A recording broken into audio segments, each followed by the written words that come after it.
Hello everybody, कैसे हो सभी। चलिए देखते हैं। आज हमारा टॉपिक है निबंध लेखन पर। शानदार है, थोड़ा इजी निबंध है। ये निबंध हिंदी निबंध टॉपिक है, हिंदी पैराग्राफ। इन सभी पर एक हमने निबंध बनाया है जो सभी टॉपिकों पर समान रूप माना जाता है। चलिए, आज के निबंध का हमका सबसे बड़ा टॉपिक है दीपावली पर निबंध 500 शब्दों में। 500 शब्दों का एक निबंध आप देख लें तो 1000 शब्दों में भी आप उसी निबंध को लिख सकते हो। और उसी निबंध को अगर आपका दिमाग न चले तो आप उसको 250 शब्दों में भी बना सकते हो। और दिमाग चल गया तो आप 5000 शब्दों में भी इस निबंध को लिख सकते हो। थोड़ा दिमाग चलाने की ज़रूरत है और थोड़ा हाथ भी। चलिए, सबसे पहले निबंध लेखन में सबसे सबसे शुरुआती बात होती है प्रस्तावना। ये तो सभी निबंधों में लिखनी होती है। दो निबंध होते हैं, एक तो टॉपिक वाइज प्रस्तावना और लास्ट में होता है निष्कर्ष। क्या होता है? निष्कर्ष। ठीक है, ये तो जोड़ना है, इससे तो आपके नंबर अच्छे आते हैं। एक डायरेक्ट पैराग्राफ की तरफ लिखा जाता है। अब देखो, सिविल सर्विस में तो ये प्रस्तावना, और अगर आप निष्कर्ष या उपसंहार लिखेंगे तो आपके नंबर कम आएंगे। और पैराग्राफ की तरफ आप यूपीएससी जो सिविल परीक्षा होती है आईएएस की, उसमें आप लिखेंगे तो उसमें आपके नंबर ज़्यादा आएंगे। तो आप 10th या 12th लेवल के हो तो आपको प्रस्तावना और निष्कर्ष यानी उपसंहार आपको लिखना ही होगा, तब आपके अच्छे नंबर आएंगे। ठीक है, तो प्रस्तावना में क्या लिखना है, इसके बीच में क्या लिखना है और इसके निष्कर्ष में क्या लिखना है। चलिए, तो प्रस्तावना और जब होता है, एक होता है निष्कर्ष। क्या होता है? निष्कर्ष। इसके बीच में आपको क्या लिखना है कि इसके क्या लाभ हैं, ठीक है, इसके क्या हानि है, ओके, या इसके क्या जो है उपयोग हैं, इसके क्या दुरुपयोग है। इस प्रकार के टॉपिक इसके बीच में रखने हैं और इसके क्या महत्व है, इससे हमारे पर क्या प्रभाव पड़ता है। तो इस प्रकार के टॉपिक जो इसके संबंध में है जो बीच में लिखने होते हैं। प्रस्तावना चलिए देख लेते हैं। हिंदू धर्म पवित्र त्योहारों का धर्म है। हिंदू धर्म, हमारा धर्म हिंदू धर्म जो है वो धर्म दोस्तों भारत में सबसे बड़ा धर्म है। वो एक पवित्र त्योहारों का धर्म है जिसमें विभिन्न परंपराएं एवं पर्वों की दोस्तों लड़ी होती हैं। पर्वों की लड़ी का मतलब हुआ इतने पर्व होते हैं कि एक जाता है दूसरा आता है। सबसे अधिक त्यौहार हिंदुओं में ही हैं। इस धर्म में दीपावली जैसा विशेष पर्व मनाया जाता है। और हिंदू धर्म का सबसे विशेष पर्व दीपावली, होली, ये बड़े पर्व हैं। तो दीपावली पर्व जो एक विशेष पर्व मनाया जाता है जिसकी कथा सतयुग से आज तक जुड़ी हुई है। ये कथा दोस्तों सतयुग से आज तक जुड़ी हुई है दीपावली की। अब इसके बारे में लिखना है। प्रस्तावना में इसके बारे में छोटी सी और शानदार सी लाइन लिखी है, देखिए इस प्रकार लिखना है। हिंदू धर्म के विभिन्न त्योहारों की भांति ही दीपावली के त्योहारों के पीछे भी विशेष संदेश स्थापित हैं। हिंदू सभी धर्म हैं, सभी धर्मों के पीछे तो दोस्तों विशेष जो संदेश तो है ही, पर इस दीपावली के पीछे भी विशेष संदेश दोस्तों स्थापित हैं। बुराइयों के अहंकार को दूर करने के और अच्छाई का दीपक जलाना ही दीपावली का पर्व है। अब दीपावली पर्व क्यों मनाते हैं वो भी लिख लेते हैं कि बुराइयों के अंधकारों को दूर करना और अच्छाइयों के दीपन को जलाकर दीपावली मनाई जाती है। यह दीपावली का प्रतीक है। अब होगी प्रस्तावना पूरी। अब इसके नीचे आपको टॉपिक बनाना है कि दीपावली कब मनाई जाती है। दीपावली कब मनाई जाती है? हर साल दीपावली का त्यौहार दोस्तों कार्तिक मास में मनाया जाता है। कब मनाया जाता है? कार्तिक मास में। ये महीना आपको याद होना चाहिए कि कार्तिक मास में हम दीपावली को मनाते हैं। दरअसल हिंदू कैलेंडर के मुताबिक कार्तिक मास में अमावस्या की तिथि को दीपावली का पर्व मनाया जाता है। यानी कि हर साल दीपावली का त्यौहार कार्तिक मास में मनाया जाता है। कब मनाया जाता है? कार्तिक मास में। दरअसल हिंदू कैलेंडर के मुताबिक कार्तिक मास की अमावस्या तिथि होती है। कौन सी तिथि होती है? अमावस्या तिथि को दीपावली पर्व मनाया जाता है। इसकी हिंदू धार्मिक तिथि हर वर्ष की तरह समान रहती है और ये ऐसा एक पर्व है जिसकी तिथि है जो हर वर्ष समान ही रहती है। ठीक है, इसके बाद आगे देखते हैं। लेकिन अंग्रेजी कैलेंडर के अनुसार इसकी तारीख में परिवर्तन हो जाता है। अंग्रेजी का जो कैलेंडर है उसकी तारीखों में फेरबदल होता रहता है। जनवरी, फरवरी, मार्च, अप्रैल ये हैं अंग्रेजी कैलेंडर और हिंदी है कार्तिक मास है, पौष और जो फाल्गुन, आषाढ़, सावन, भाद्रपद ये होते हैं जो धार्मिक पूर्व कैलेंडर है और ये होते हैं जून, जुलाई, अगस्त ये होते हैं अंग्रेजी कैलेंडर। तो अंग्रेजी कैलेंडर में तो दिनांक बदलती रहती है पर दीपावली पूर्व कैलेंडर में कार्तिक मास को मनाई जाती है। इस प्रकार यही कहा जाता है कि दीपावली का त्यौहार हर साल कार्तिक मास की अमावस्या तिथि को मनाया जाता है।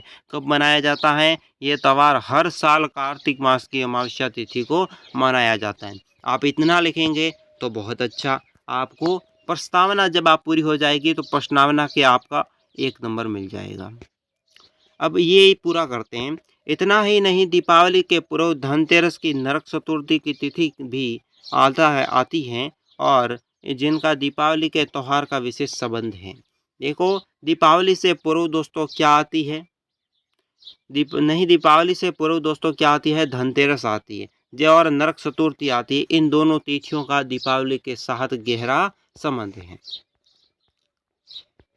ये त्यौहार के साथ हिंदू धर्म के 5 त्यौहार जुड़े होते हैं जिनका अपना एक विशेष महत्व और उत्साह है। ये त्यौहार दोस्तों हिंदू धर्म के 5 त्यौहारों से जुड़ा होता है दीपावली और इसके साथ अपने 5 धर्मों का विशेष महत्व दीपावली रखती है। अब ये हो गया हमारा टॉपिक पूरा। इसका हमें नंबर मिल जाएगा 1 या 2 जितने होते हैं। फिर लिखना है दीपावली मनाने के क्या कारण, दीपावली क्यों मनाते हैं, मनाने के कारण लिखना है। तो देखिए, दीपावली मनाने के पीछे यूँ तो कई सांप्रदायिकों के अलग अलग कारण हैं।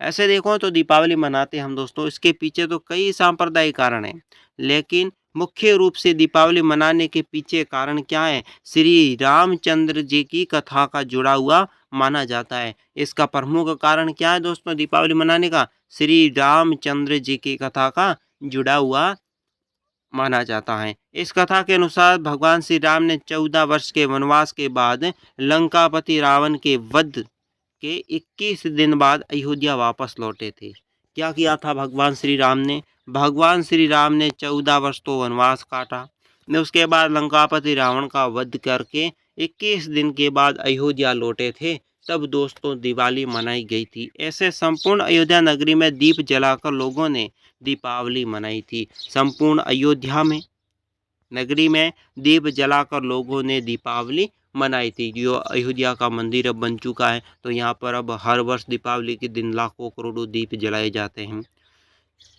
इनके अलावा इन दिन भगवान विष्णु ने नरसिंह अवतार को लेकर हिरण्यकश्यप का वध किया था। भगवान विष्णु ने इस दिन क्या किया था? विष्णु ने नरसिंह अवतार किया और हर जो हिरण्यकश्यप था उसका वध किया था इसी ही दिन। इतना ही नहीं, इस दिन माता लक्ष्मी ने धनवंतरी की उत्पत्ति समुद्र मंथन से हुई थी। धनवंतरी की उत्पत्ति दोस्तों श्री लक्ष्मी के समुद्र से भी हुई थी, जिसके चलते इस दिन माता लक्ष्मी की विशेष पूजा का विधान है। और इस दिन दीपावली के दिन धनतेरस से लेकर दीपावली तक हम माता लक्ष्मी की पूजा है वो भी दोस्तों करते हैं, क्योंकि लक्ष्मी ने धन भी दिया था। अब दीपावली मनाने की तैयारी लोग कैसे करते हैं, ये टॉपिक एक शानदार बन गया। उस टॉपिक को पूरा करने के बाद एक लाइन छोड़कर ये टॉपिक लिखना है, इसके नीचे इसका भी वर्णन लिखना होगा।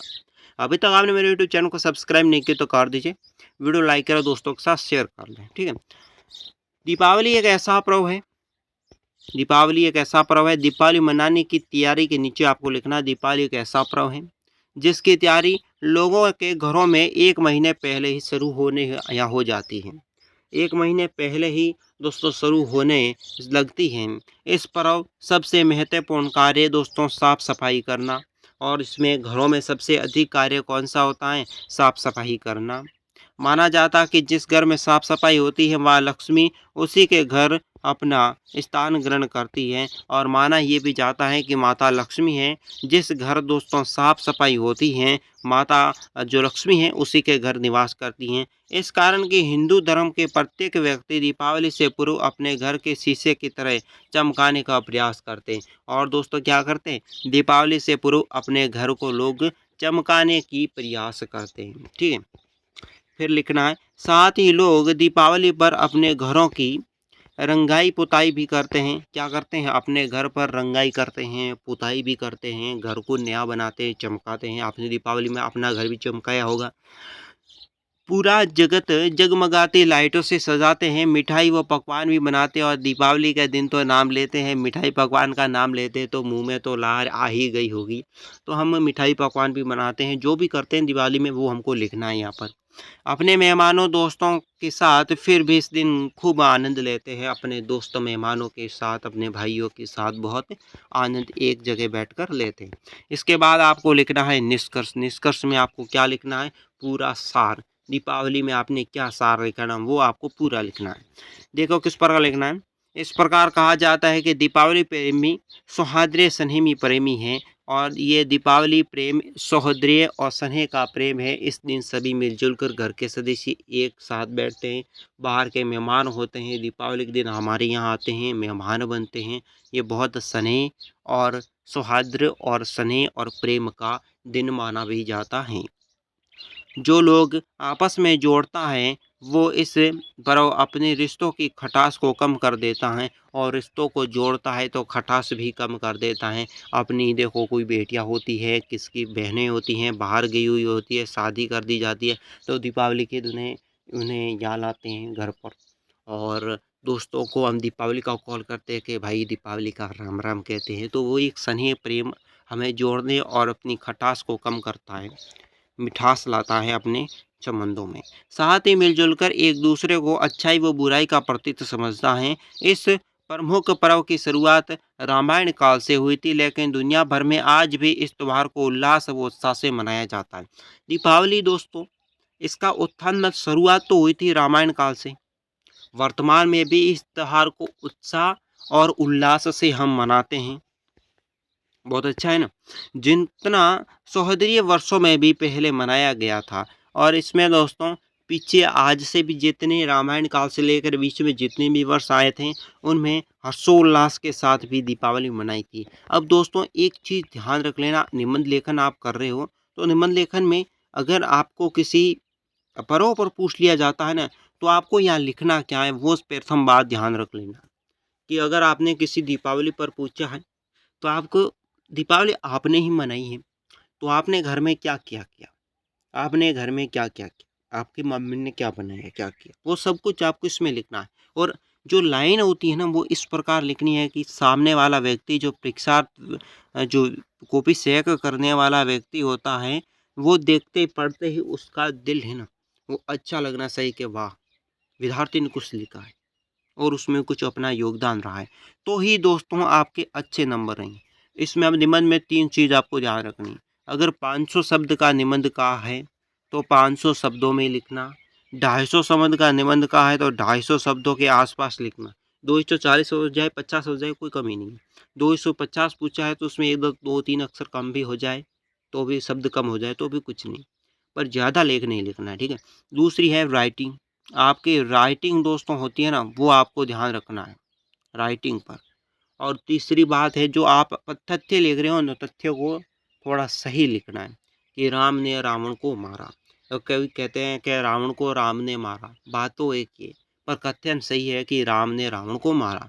रावण को राम ने मारा ये कथ्य उल्टा हो जाता है। तो थोड़ा जो आप लाइन लिखते हो उसको थोड़ी सजाने की कोशिश करो, ठीक है। और कैसा लगा ये निबंध आपको कमेंट बॉक्स में बताना है। चैनल को करें सब्सक्राइब, वीडियो को लाइक करें, दोस्तों के साथ शेयर कर लें।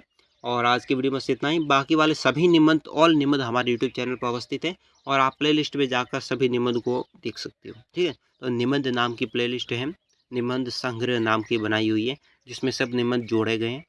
तो और हमारे चैनल को अधिक से अधिक सपोर्ट करवाएं और सब्सक्राइब बढ़ाने की सब दोस्तों कोशिश करें। एक गरीब का भला करने में आप कोशिश करें। धन्यवाद दोस्तों, मैंने मेरी मेहनत कर ली और आप अपनी मेहनत ज़रूर करें। धन्यवाद और बेस्ट ऑफ द लक। आने वाले निबंध में आपको अच्छा निबंध हो, हम ये भी आपसे प्रार्थना करते हैं। धन्यवाद।